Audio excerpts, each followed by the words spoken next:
በስመ አብ ወወልድ ወመንፈስ ቅዱስ አሐዱ አምላክ አሜን። ሰላም ንዓኹም ይኹን። ንሎሚ ዘደንቕን እሙንን ህይወትን አገልግሎትን ነቢይ ኤልያስ መሰረት ዝገበሩ 25 ሕቶታትን መልስታትን ሒዝናልኩም ቀሪብና ኣለና። እዞም ሕቶታት ንመንፈሳዊ ህይወትኩም ዘዕብዩን ዝሃንጹን እዮም። ቅድሚ ምጅማርና ግና ሰብስክራይብ ዘይገበርኩም ነዛ ቪድዮ ሰብስክራይብ ብምግባር ስድራ ቤትና ክትኮኑ ብፍቕሪ ንዕድመኩም። ነዛ ቪድዮ ላይክ ምግባር እውን ከይትርስዑ። ነዛ ቪድዮ እንተፈቲኹማ ድማ ንኻልኦት ክትበጽሕ ሼር ግበርዋ። ካብዘን 25 ሕቶታት ክንደይ ከም ዝመለስኩም ኣብ መወዳእታ ኮመንት ጻሓፉልና። ብሓባር እንጀምር። ነቢይ ኤልያስ ዓዱ ወይ ድማ ዓደቡ ኣበይ ነይሩ? ሰማርያ፣ ቴስቢ ገለዓድ፣ ኢዝራኤል።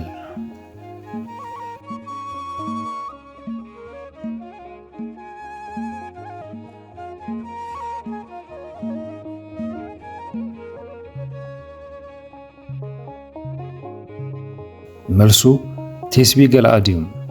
ነቢይ ኤልያስ ካብቶም ኣብ ገለዓድ ዝሰፈሩ ሰባት ኮይኑ ቴስቢ ዓዱ እያ ነይራ።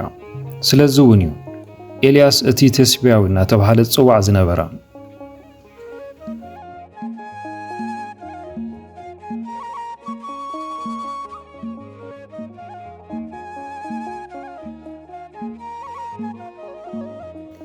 ነቢይ ኤልያስ ንፈለማ እዋን ንጉስ ኣክዓብ ክረኽቦ ከሎ እንታይ ኢሉ እዩ ተነቢሉ? ዝናብ ከም ዘይዘንብ፣ ኩናት ከም ዝኸውን፣ ፌራ ከም ዝመጽኦ።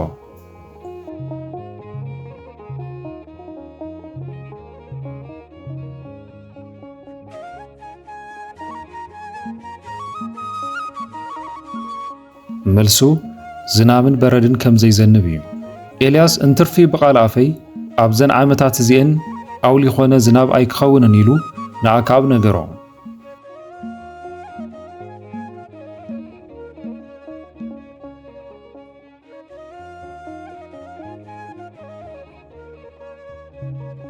እግዚአብሔር ንኤልያስ ካብ ኣክዓብ ተሓቢኡ ኣብ ጥቓ ወሓዚ ኮራት ክቕመጥ ከሎ መን እዮም እንጀራን ስጋን ዘምጽእሉ ነይሮም? ኣዕዋፍ ሰማይ፣ ኳኻት፣ መላእኽቲ።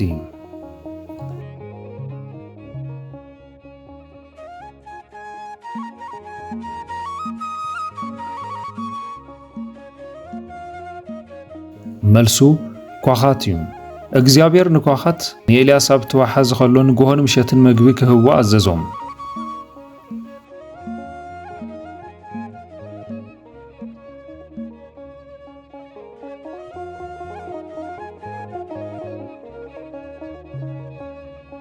ሩባ ኮራት ምስ ነጸፈ እግዚአብሔር ንኤልያስ ናበየነይቲ ከተማ ክኸይድ ኣዘዞ? ሰራፕታ፣ ቤትልሔም፣ ኢያሪኮ።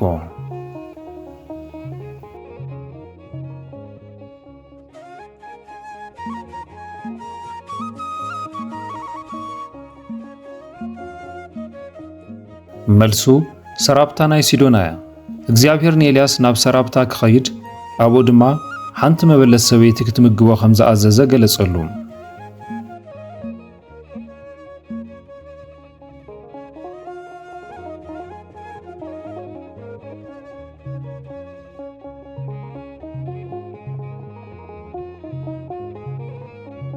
እታ ናይ ሰራፕታ መበለት ሰበይቲ ንኤልያስ ቅድሚ ምጋባ ኣብ ገዛኣ እንታይ ጥራይ ተሪፍዋ ነይሩ?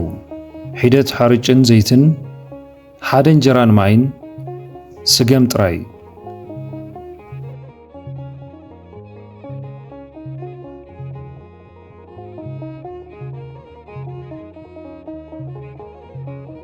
መልሱ ሒደት ሕሩጭን ሒደት ዘይትን እዩ። እታ ሰበይቲ ኣብ ገዛኣ ሒደት ሕሩጭ ኣብ ቁርዓ ድማ ሒደት ዘይቲ እንተዘይኮይኑ ካልእ የብለይን ብምባል ተዛሪባ።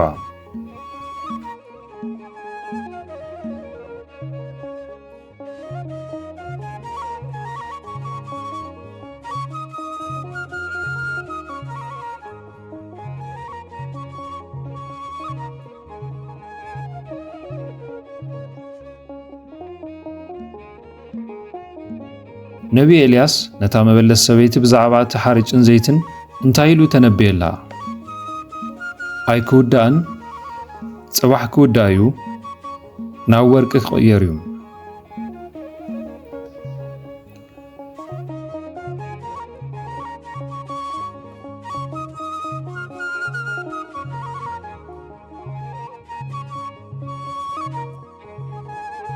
መልሱ ክሳብ ዝናብ ዝዘንብ ኣይክውዳእን እዩ። እግዚኣብሔር ኣብ ምድሪ ዝናብ ክሳብ ዝህብ እቲ ሓርጭ ኣይክውዳእን፣ ኣብቲ ቁርዓ ዘሎ ዘይቲ እውን ኣይክጎድልን ይበላ።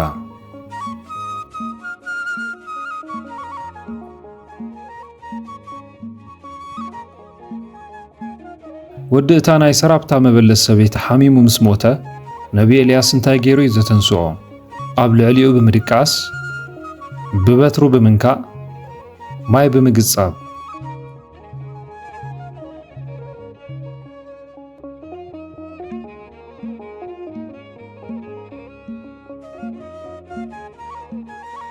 መልሱ ኣብ ልዕሊኡ 3 ሰዓት ተዘርጊሑ ናብ እግዚኣብሔር ብምጽላይ እዩ። ኤልያስ ኣብ ልዕሊ እቲ ቆልዓ 3 ሰዓት ተዘርጊሑ ነፍሲ እቲ ቆልዓ ክትምለስ ናብ እግዚኣብሔር ጸለየ። እግዚኣብሔር ድማ ጸሎቱ ሰምዐ።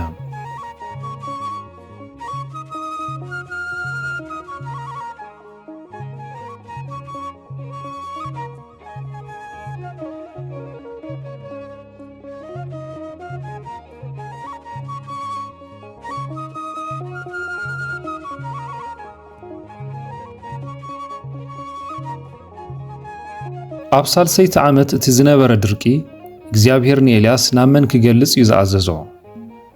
ናብ ንጉስ ይሁዳ፣ ናብ ኣክዓብ፣ ናብ ናቡቴ።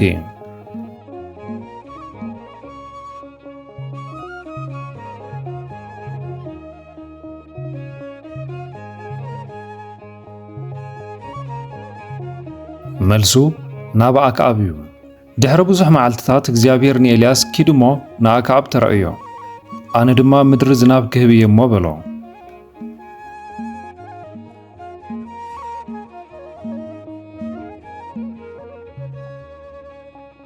ነቢያት እግዚኣብሔር ክቕተሉ ከለዉ 100 ነቢያት ሓቢኡ ዝመገበ እሙን ሰብኣይ መን እዩ? ኣብድዩ፣ ናቡቴ፣ ኤልያስ።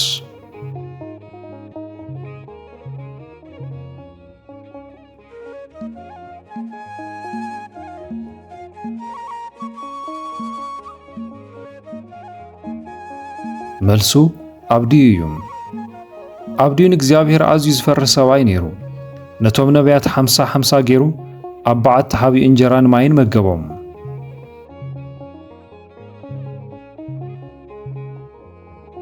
ኣክዓብ ንነቢ ኤልያስ ምስ ረአዮ እንታይ ኢሉ እዩ ዝጸውዖ? ንእስራኤል እትገለባብጦም ናይ ኣምላኽ ሰብ ንጉስ እስራኤል።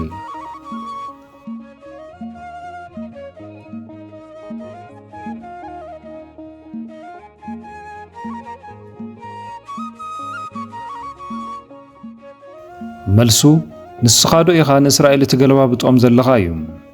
ኣክዓብ ነቲ ዝመጸ መዓት ወይ ከዓ ድርቂ ምኽንያቱ ኤልያስ ከም ዝኾነ ገይሩ ስለ ዝሓሰበ ንስኻ ዶ ኢኻ ንእስራኤል እትገለባብጦም ዘለኻ በለዎም።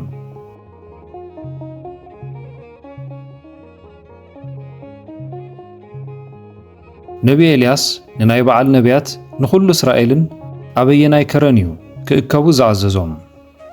ከረን ሲና፣ ከረን ቀርሜሎስ፣ ከረን ጎልጎታ።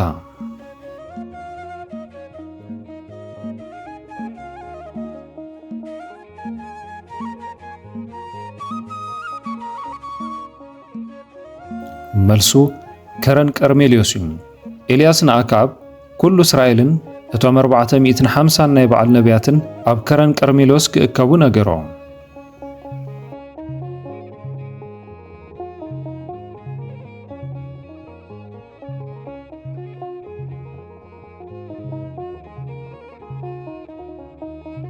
ኤልያስ ንህዝቢ እስራኤል ኣብ ከረን ቀርሜሎስ ምስ ኣከቦም እንታይ ኢሉ እዩ ዝወቐሶም? ኣብ ክልተ ሓሳብ እትሕንክሱ፣ መስዋዕቲ ዘይተቕርቡ፣ ካብ ግብፂ መን ኣውፂኡኩም?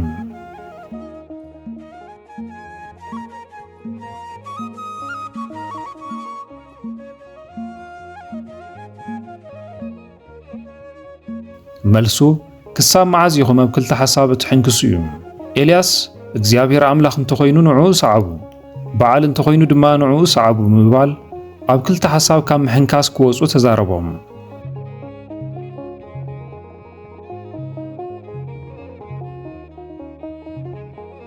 ኣብ ከረን ቀርሜሎስ እቲ ናይ ሓቂ ኣምላኽ መን ምዃኑ ንምፍላጥ እቲ መፍትሒ እንታይ ነይሩ?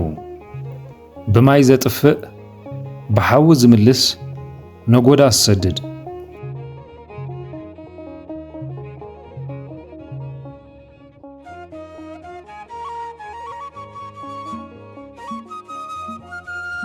መልሱ በሓዊ ዝምልስ ኣምላኽ እዩ።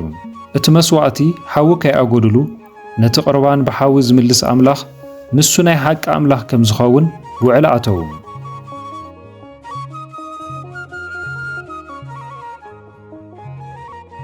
ነቢያት በዓል ካብ ንግሆ ክሳብ ፍርቂ መዓልቲ ክጭድሩ ውዒሎም መልሲ ምስ ሰኣኑ ኤልያስ እንታይ ኢሉ ኣላገጸሎም? ደቂሱ ከይኸውን ጸውዑ፣ ኣምላኽኩም ኣሎ እዩ፣ ንዑ ናባይ።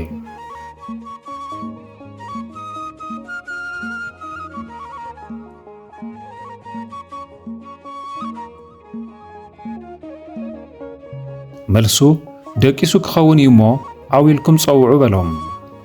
ኤልያስ ፍርቂ መዓልቲ ምስ ኮነ ኣምላኽ እዩ እሞ ዓዊልኩም ጸውዑ፣ ምናልባት ሓሳብ ሒዝዎ ወይ ድማ ደቂሱ ክኸውን እዩ እናበለ የላግጸሎም ነበረ።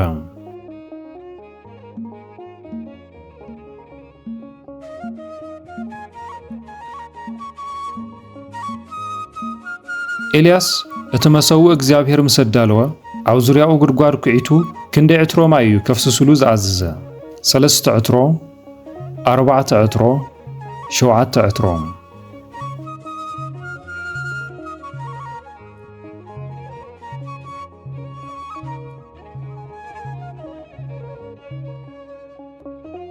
መልሱ 4 ዕትሮ እዩ። ኤልያስ 4 ዕትሮ ማይ መሊእኹም ኣብ ልዕሊ እቲ ዝሓርር መስዋዕትን ኣብ ልዕሊ እቲ ዕንጨይቲ ኣፍስሱ በሎም። 3 ሰዓት ድማ ደጋገምዎ።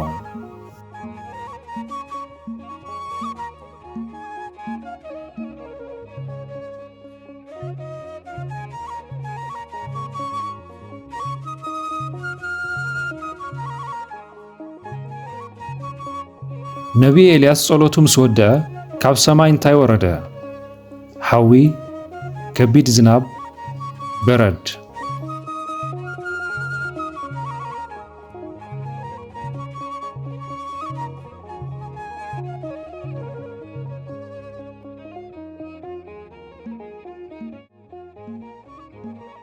መልሱ ሓዊ እግዚአብሔር እዩ። ሓዊ እግዚአብሔር ወሪዱ ነቲ ዝሓርር መስዋዕቲ፣ ነቲ ዕንጨይትን ነቲ እማንን ነቲ ሓመድን በልዖ። ነቲ ኣብቲ ጉድጓድ ዝነበረ ማይ እውን ለሓሶም።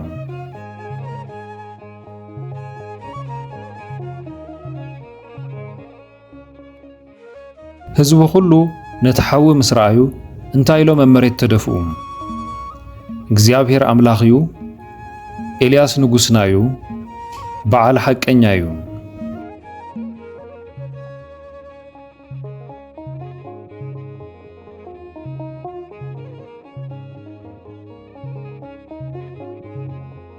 መልሱ እግዚአብሔር ንሱ ኣምላኽ እዩ። ህዝቡ ሁሉ ነዚ ተኣምር ምስ ረኣዩ ብግንባሮም ተደፊኦም እግዚአብሔር ንሱ ኣምላኽ ኢሎም መስከሩ።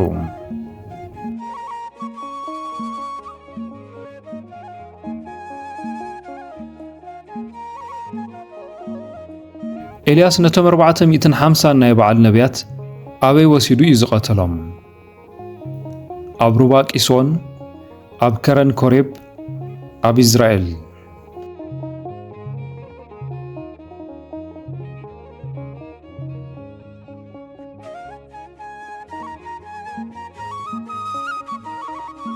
መልሱ ኣብ ሩባ ቂሶን እዩ። ኤልያስ ነቢያት በዓል ከየምልጡ ክሕዝዎም ኣዘዘ። ናብ ሩባ ቂሶን ወሪዱ ድማ ኣብኡ ሓረዶም።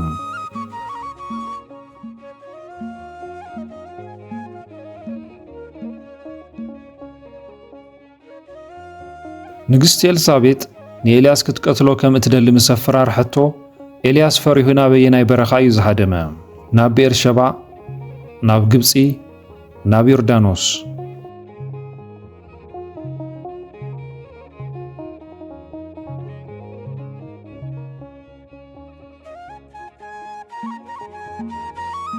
መልሱ ናብ ቤርሸባ ናይ ይሁዳ እዩ። ኤልያስ ነቲ ናይ ሞት ዛዕባ ምስ ሰምዐ ንነፍሱ ከድሕን ኢሉ ተንስኡ ሃደመ። ናብታ ናይ ይሁዳ ዝኾነት ቤርሸባ ድማ መጸ።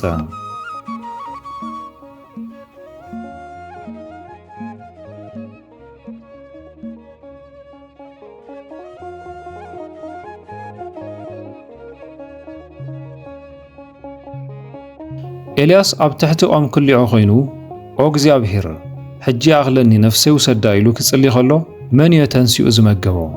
ሓደ መልኣኽ፣ ሓደ ጓሳ፣ ሓላፊ መንገዲ።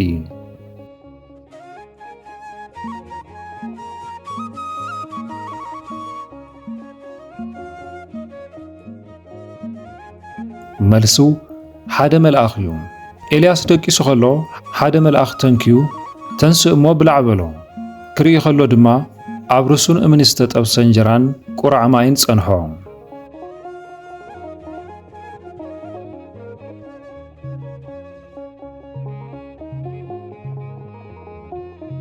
ኤልያስ በቲ ምግቢ እቲ ሓይሊ ረኺቡ ክንደይ መዓልትን ለይትን ተጓዒዙ ናብ ከረን ኣምላኽ ኮሬብ በጽሐ።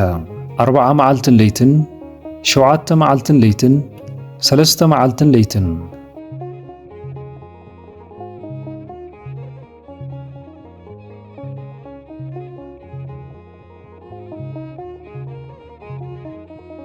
መልሱ 40 መዓልትን ለይትን እዩ።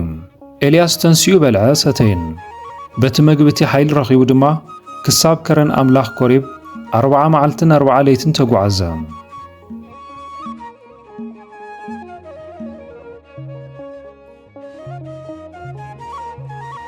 ኣብ ከረን ኮሬብ እግዚኣብሔር ንኤልያስ ብምንታይ ድምፂ እዩ ዝተዛረቦ? ብዓቢ ብርቱዕ ንፋስ፣ ብምንቅጥቃጥ ምድሪ፣ ቀስ ዝበለ ድምፂ።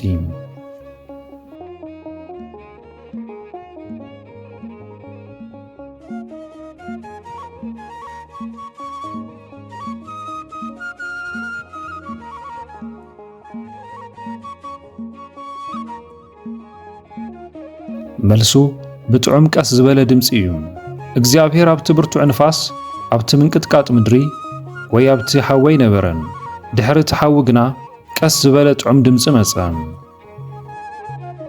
እግዚኣብሔር ንኤልያስ ኣብ ክንድኡ ነቢይን ክኸውን ክቐብኦ ዝኣዘዞን መን እዩ? ኤልሳዕ፣ ኣዛሄል፣ ናቡቴ።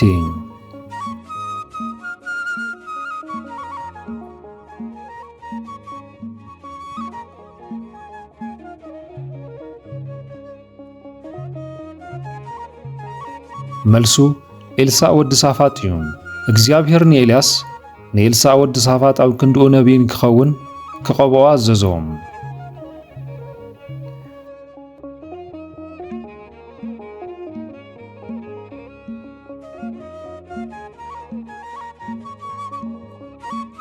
ንጉስ ኣክዓብ ንናቡቴ ንምቕታል ናይ ወይኒ ስፍርኡ ምስ ወሰደ ኤልያስ ንኣክዓብ እንታይ ኢሉ እዩ ዝተንበየሉ? ደምካ ኽላባት ክልሕስዎ እዮም፣ ክትስጎግ ኢኻ፣ ቤትካ ብሓዊ ክትነድድ እያ።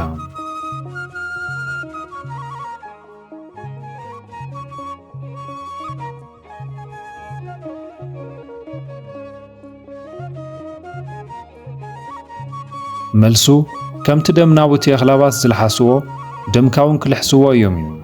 ኤልያስ ንኣክዓብ ከምቲ ኣኽላባት ደም ናቡቴ ዝለሓሱላ ቦታ ደምካ ኣኽላባት ክልሕስዎ እዮም ኢሉ ተንበየሉ።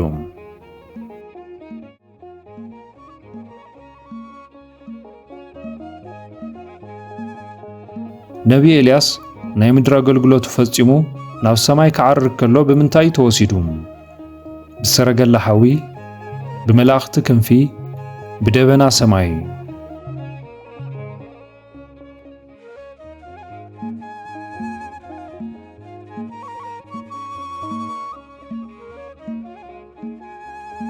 መልሱ ብሰረገላ ሓዊ እዩ። ኤልያስን ኤልሳዕን እናተዛረቡ ክኸዱ ከለዉ እንሆ ሰረገላ ሓውን ኣፍራስ ሓውን ንኽልቲኦም ፈለዮም። ኤልያስ ድማ ብዓውሎ ንፋስ ናብ ሰማይ ዓረገ።